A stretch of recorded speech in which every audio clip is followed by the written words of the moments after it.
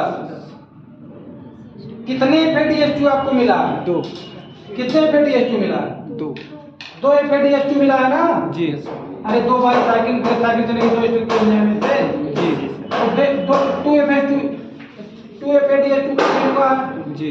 अब आपको पता है कॉम्प्लेक्स 1 एक्सेप्टर होता नहीं FADH2 का, जी। कौन होता है? सक्सिनेट डिहाइड्रोजिनेज वाले एंजाइम। Yes sir. तो आपका NADH डिहाइड्रोजिनेज है ना? जी तो NADH डिहाइड्रोजिनेज होगा वो, लेकिन कॉम्प्लेक्स 1 का FADH2 को कॉम्प्लेक्स 1 रिकॉग्नाइज नहीं करता, क्योंकि इसका नाम है NADH डिहाइड्रोजिनेज। यहाँ पे स्टाम्प लगा हुआ है, mans and dogs are not allowed in the British period.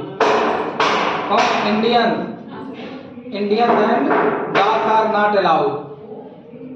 तो इसी तरीके से FADH2 का एक्सेप्टर कौन है? NADH dehydrogenase. तो NADH आएंगे तो उनको चाय पानी मिलेगा। They can FADH on the complex 1, but they cannot FADH2 will be not recognized by the complex 1. इनके लिए कौन लगे होंगे? Succinate dehydrogenase. जो इनको बनाए थे वही इनको आएंगे परिचय कराने, और खुद तो पंप नहीं करा सकते, लेकिन इनका FADH2 का इलेक्ट्रॉन दिला देंगे थर्ड को और फोर्थ को। तो थर्ड 2s+ को पंप करा सकते हैं और फोर्थ 4s+ को पंप करा सकते हैं। तो इसीलिए आपको 4 2 6, तो इससे कितनी ATP मिलेगी आपको? 1.5 ATP सिंथेसिस से टोटल 27 मिलेगा। कितनी मिलेगी? 10 से 2.5 मिलेगी, 10 से 2.5 मिलेगी, 6 से 1.5 मिलेगी, 6 से कितनी मिलेगी? 6 से 1.5 मिलेगी। तो एक FADH2 से कितने ATP मिलेगी? 1.5 पता है ना? तो वो 6 निकाला ना, 6 हाइड्रोजन तो फिर 1.5 मिलेगी। 1.5 मिलेगी। 6 करा निकाल ही सकता है FADH2। कितनी मिली? 1.5 जी 4 2 6। Yes sir. 1.5 कौन है? 4 हाइड्रोजन को निकाल रहा है। 4 और 1 ये आधा ये। जी तो एक FADH2 कितने ATP दे सकता है? 1.5। कितने FADH2 मिला है? 2 कितने ATP हुई? 3 ATP हुई। जी अब इसके बाद ग्लाइकोलिसिस से आपको कितनी ATP मिली है डायरेक्ट? 2 ग्लाइकोलिसिस से कितनी ATP मिली है direct? 2 ATP 2 ATP come from glycolysis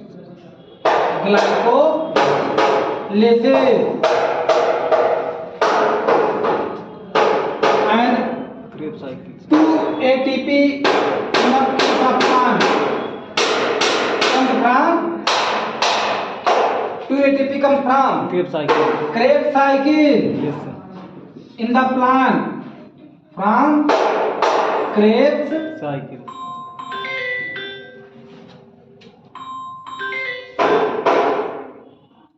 पढ़ा रहे हैं। कितना मिला? 2 ATP ना? यस सर Krebs cycle से जी एनिमल होगा तो कितनी मिलेंगी? 2 ATP इन एनिमल क्या हो जाएंगे? 2 GDP अथवा कर दो OR। In animal 2 GDP। Total जोड़ के बताओ कितनी ATP हुई? कितनी हुई? 25 3 28 2 3 2 32। एक ग्लूकोज मॉलिक्यूल से कितनी ATP मिली? 32। यही आप देखेंगे तो वेरिएशन आपको मिलेगा।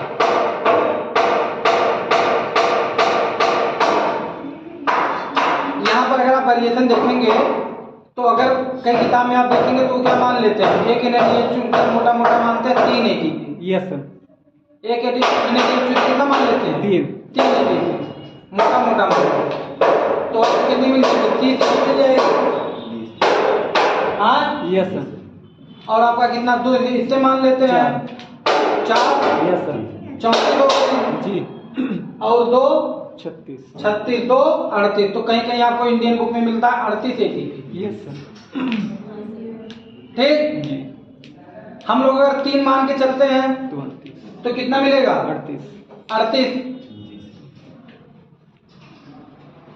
समझे कि नहीं? जी। लेकिन एक्चुअली में अगर नेट गेन देखा जाएगा, H प्लस पंप कितना कर रहा है? इतने तो कर रहा है H प्लस को जी। Mitochondrial ATP synthetic. Yes sir. तो नेट गेन आपको कितना है? 32। यूं कहानी है, इसमें भी कहानी है। लिंक रिएक्शन में 74 बन गए थे NADH2, जी। लेकिन ग्लाइकोलिसिस वाले NADH2 कहाँ गए? साइटोसाल में है ना? Yes sir. कहाँ हुई NADH2? साइटोसाल। साइटोसाल में। तुमको लाना भी तो है। जी। हाँ, यस सर। उनको लाना पड़ेगा। अगर यहाँ पर मैलेट डिहाइड्रोजिनेज एक्ट करेगा, कौन? Malate aspartate shuttle system, malate aspartate shuttle system भाई कैरी कराना पड़ेगा। जी। उन्हें आप नहीं घुसाएंगे। Yes sir. तो एक शटल सिस्टम लगता है। जी। वो शटल सिस्टम क्या करेगा? जो ग्लाइकोलिसिस में साइटोसाल में NADH कर था, उसको कैरी करवाएगा। उनको कैरी करके कहा लाएगा। माइटोकॉन्ड्रिया का एक्टिविटी फास्फोरिलेशन यहाँ चल रहा है ना? जी। तो भैया कहीं बाराती गए हो तो जहाँ पर आपका पानी पिया जाएगा तो वहाँ जाना पड़ेगा कि बुला लोगे वहीं पे कि चलो एक्टिविटी फास्फोरिलेशन तुम इलेक्ट्रॉन ट्रांसपोर्ट यहाँ से निकलो और साइटोसाल में तुमको द्वितीय NADH वहाँ बैठे। तो ऐसा नहीं होगा ना। द्वितीय के लिए पूरा माइटोकॉन्ड्रिया खोल करके अंदर से निकले और ETP जाए वहाँ द्वितीय को पंप कराए, तो ऐसा नहीं होगा। उस NADH2 को बुला लिया जाएगा रिएक्शन सेंटर पे, इलेक्ट्रॉन ट्रांसपोर्ट चेन के पास। यहाँ पे अगर देखो मैलेट एस्पार्टेट शटल सिस्टम होते हैं, अगर ये कैरी कराएंगे तब तो आपको कोई नुकसान नहीं होगा। नेट मतलब जितना NADH2 कुआं से उठाए हैं उतना NADH2 को ले आकर के ट्रांसपोर्ट कर देंगे, तब तो आपको 32 मिलेगा। लेकिन द्वि NADH को अगर मिल गए खुदा न खाता ग्लिसरॉल्डिहाइड 3 फास्फेट वाला शटल सिस्टम, जी। तो वो क्या करेगा? ये कि TP का ऊर्जा जैसे वहां से लेकर चले, 10 लड्डू लेकर जाना है तो 4 लड्डू राय में पहुंच लिए अंदर, तो कितना पहुंचा? 6 लड्डू पहुंचा ना। जी। तो ग्लिसरॉल्डिहाइड शटल सिस्टम अगर लगा होता है ग्लिसरॉल्डिहाइड वाला, तो क्या करेगा वो? एक ATP का लॉस करा देता है। एक ATP खुद खा लेगा पंप कराने के लिए। जी। तो आपको मिलती है कि NADH2 से कितनी? 1.5 ATP। तो कितनी होगी? 1.5 ना 3। तो नेट गेन कितना होगा? ग्लिसरॉल्डिहाइड वाला मिला है तो 30। ड्यूटी कम हो गया ना। जी। अरे भाई एक NADH2 को पंप कराने में एक ATP खुद खा गई, जी। तो 1.5 मिली। जी। अब 2 NADH बना था ग्लाइकोलिसिस में, दोनों पंप कराने में कितना मिला? 3 ATP मिला, 2 3 ATP मिला, ड्यूटी खा गई। जी। तो ग्लिसरॉल्डिहाइड वाला क्या करती है? लॉस करा देती है 2 ATP का। जी। इसीलिए मोस्टली क्या यूज किया जाता है? सेल कौन के अंदर सेल हमेशा एनर्जी कंजर्वेशन प्रोसेस में काम करती है। Yes sir. जहां भी ऊर्जा बचे बचा लो, जहां ऊर्जा बचे वहीं बचा काट दे। मालिक को दौड़ना, भागना, काम करना है, पढ़ाना है, पढ़ना है, सारी एक्टिविटी है ना। जी। अब साला खुद ही यूटिलाइज करने लगी तो तुम लोग क्या करोगे? हाँपोगे? काम तो करना है ना। जी। तो हमारी क्या करती है? एनर्जी कंजर्वेशन मोड में काम करती है। अगर सिस्टम लगा तो आपको नेट गेन कितने ATP का होगा? 30 ATP का होगा। वो खुद क्या करेगी? 2 ATP पंप कराने में ATP का यूटिलाइजेशन कर लेगी। जी। मतलब H प्लस का इतना यूज कर लेगी कि वो कम मतलब एफिशिएंसी जो होगी वो रिड्यूस हो जाएगी। लेकिन अगर मैलेट एस्पार्टेट शटल सिस्टम है तो इज्जतदार है, जितना NADH2 को आना चाहिए उतना मिलेगा। तो आपको मिलेगी कितनी? 32। अगर 30 बात समझ में आई?